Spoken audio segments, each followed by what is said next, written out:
The hill we climb, if only we dare it, because being American is more than a pride we inherit. Mr. President, Dr. Biden, Madam Vice President, Mr. Emhoff, Americans and the world. When day comes, we ask ourselves, where can we find light in this never-ending shade? The loss we carry, a sea we must wade. We've braved the belly of the beast. We've learned that quiet isn't always peace, and the norms and notions of what just isn't always just is. And yet the dawn is ours before we knew it. Somehow we do it. Somehow we've weathered and witnessed a nation that isn't broken, but simply unfinished. We, the successors of a country and a time where a skinny black girl descended from slaves and raised by a single mother can dream of becoming president, only to find herself reciting for one. And yes, we are far from polished, far from pristine, but that doesn't mean we are striving to form a union that is perfect. We are striving to forge our union with purpose, to compose a country committed to all cultures, colors, characters, and conditions of man. And so we lift our gazes not to what stands between us, but what stands before us. We close the divide because we know to put our future first, we must first put our differences aside. We lay down our arms so we can reach out our arms to one another. We seek harm to none and harmony for all. Let the globe, if nothing else, say this is true.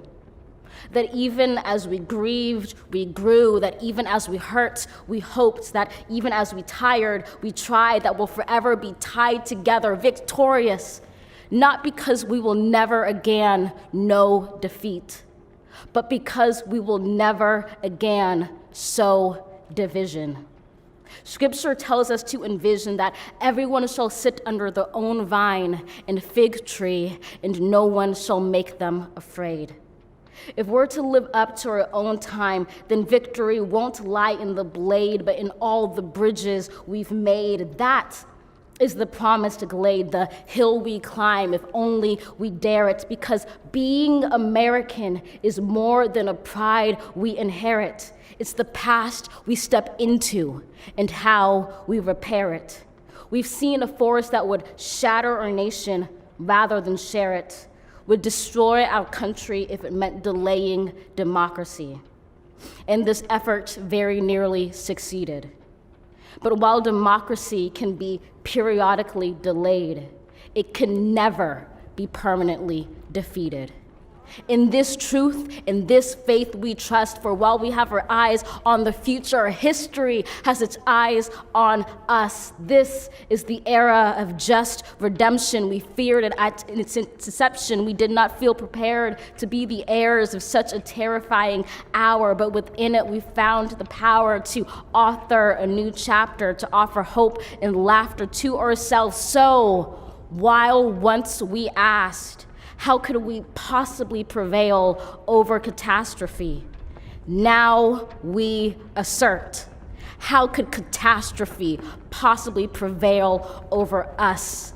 We will not march back to what was, but move to what shall be, a country that is bruised but whole, benevolent but bold, fierce and free. We will not be turned around or interrupted by intimidation, because we know our inaction and inertia will be the inheritance of the next generation. Our blunders become their burdens, but one thing is certain. If we merge mercy with might and might with right, then love becomes our legacy and change our children's birthright.